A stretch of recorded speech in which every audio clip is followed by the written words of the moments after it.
एक बार फिर से मेरे नियोजित टीचर न्यूज 2.0 में आप सभी शिक्षक साथियों का स्वागत है। एक बार फिर से स्नातक ग्रेड के प्रदेश अध्यक्ष पिंटू कुमार सिंह जी हमारे चैनल पर मौजूद है। सर, मेरे चैनल पर आपका बहुत बहुत स्वागत है। आपको भी बहुत बहुत धन्यवाद। राज्य के तमाम कोटि के शिक्षकों के लिए एक बड़ी अपडेट आ रही है, जो कि पे स्केल को लेकर है। आखिर क्या पे स्केल में चेंजिंग होने वाला है, थोड़ा सा इस पर अपडेट दिया जाए। देखिए, बिहार में जो अध्यापक नियमावली आई, जी उस अध्यापक नियमावली का जो पे स्ट्रक्चर बनाया गया था वह पूरी तरह गलत है। जी जब एक तरफ इन्हें आप राज्यकर्मी कह रहे हैं, है ना, जी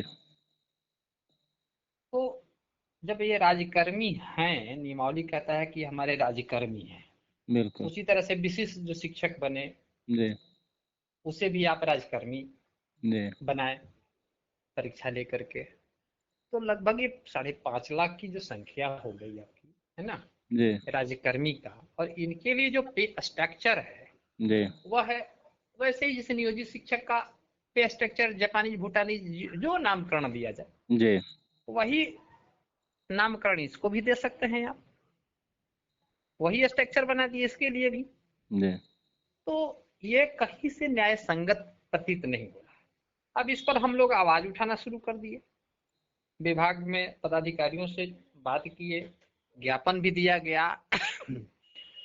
तो विभाग का इस तरफ ध्यान आया है ना।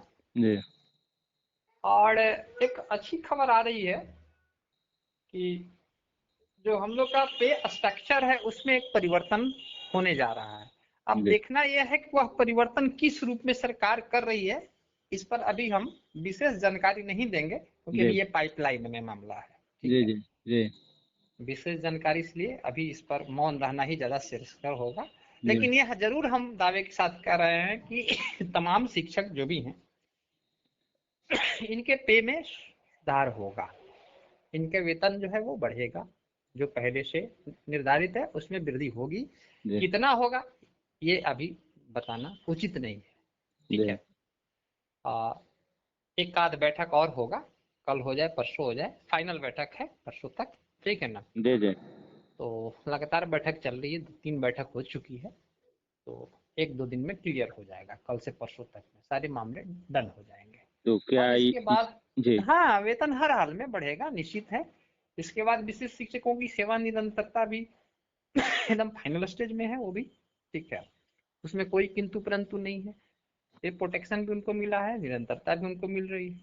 तो कुल मिलाकर के शिक्षकों के लिए जो कमेटी अभी बनाई गई है इसमें 2-4 चीज से जिससे सभी शिक्षक लाभान्वित होंगे। कुछ बिंदु हैं जिस पर बहुत दिन से मांग भी चला था, जैसे आप वरीयता के मामलों को भी ले लीजिए। जी कई विद्यालयों में इसको लेकर के आपसी टकरार और तनाव की स्थिति बनी हुई थी, जी जी तो इसको भी विभाग जो है वह स्पष्ट करेगा। ठीक है, प्रोन्नति के मामले पर भी कोई निर्णय नहीं हुआ है, इधर बहुत दिन से लगातार हाई कोर्ट आदेश पर आदेश दिए जा रहा है, जी लेकिन विभाग जो है कुछ नहीं कर पा रहा था।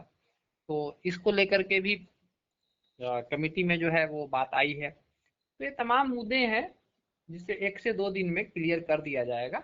जी लेकिन बिहार के तमाम शिक्षकों को यह संदेश हम जरूर देंगे कि पे स्ट्रक्चर जो है आपका परिवर्तित होकर के नए रूप में मिलेगा, है ना। जी अब ये कितना है ये थोड़ा सा इंतजार 1-2 दिन हम लोग कर रहे हैं, तो क्या लेकिन सातवें पे स्केल में कन्वर्ट किया जाएगा या कुछ और।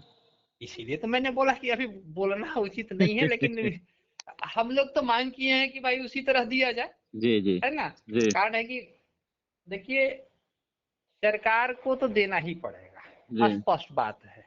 ठीक है ना, जी जैसे दे, नहीं तो फिर मामला जाएगा कोर्ट में आज न तो कल, जी यह भी तय है। कारण है कि आप राज्यकर्मी बनाए हैं ना, बिल्कुल राज्यकर्मी बनाए हैं तो राज्यकर्मी का स्लैब है, कोई कानून नियम कानून है कि जैसे तैसे ऐसा ही राज चलते रहा, थोड़े रहता है। जो मर्जी करेगा उसको हम वेतन दे देंगे। परीक्षा लेते हैं बिहार लोक सेवा आयोग से, आप वेतन दीजिएगा क्या कहते हैं, कंट्रैक्ट कर्मी वाला, ऐसे थोड़े होता है। तो हर चीज का एक लेवल होता है, रूल होता है। बीपीएससी का पहले आप देखते होंगे कि एक रूल था कि 6500 से नीचे का स्केल का वो परीक्षा ही नहीं लेता था इस समय में। जी लेकिन अब तो उसमें बहुत सारे परीक्षा का आयोजन होने लगा, वो अलग बात है। लेकिन फिर भी सभी पद का एक सम्मानजनक वेतनमान होता है, जी और यहाँ कोई वेतनमान नहीं है।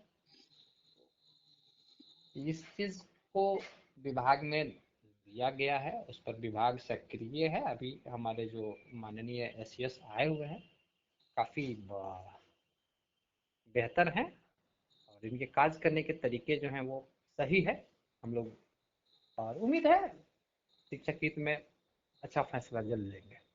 तो इस पे स्ट्रक्चर चेंजिंग में शिक्षकों का भी सुझाव आमंत्रित होना चाहिए मेरे ख्याल से। सभी सभी संगठन के लोग अपना अपना मांग पत्र तो दिए हैं, सभी लोग दिए हैं, ऐसा नहीं है। बहुत सारे लोगों का आया है, कई लोग का देखते ही होंगे, सोशल मीडिया पर घूमते ही रहता है, सब लोग दिए अपना अपना।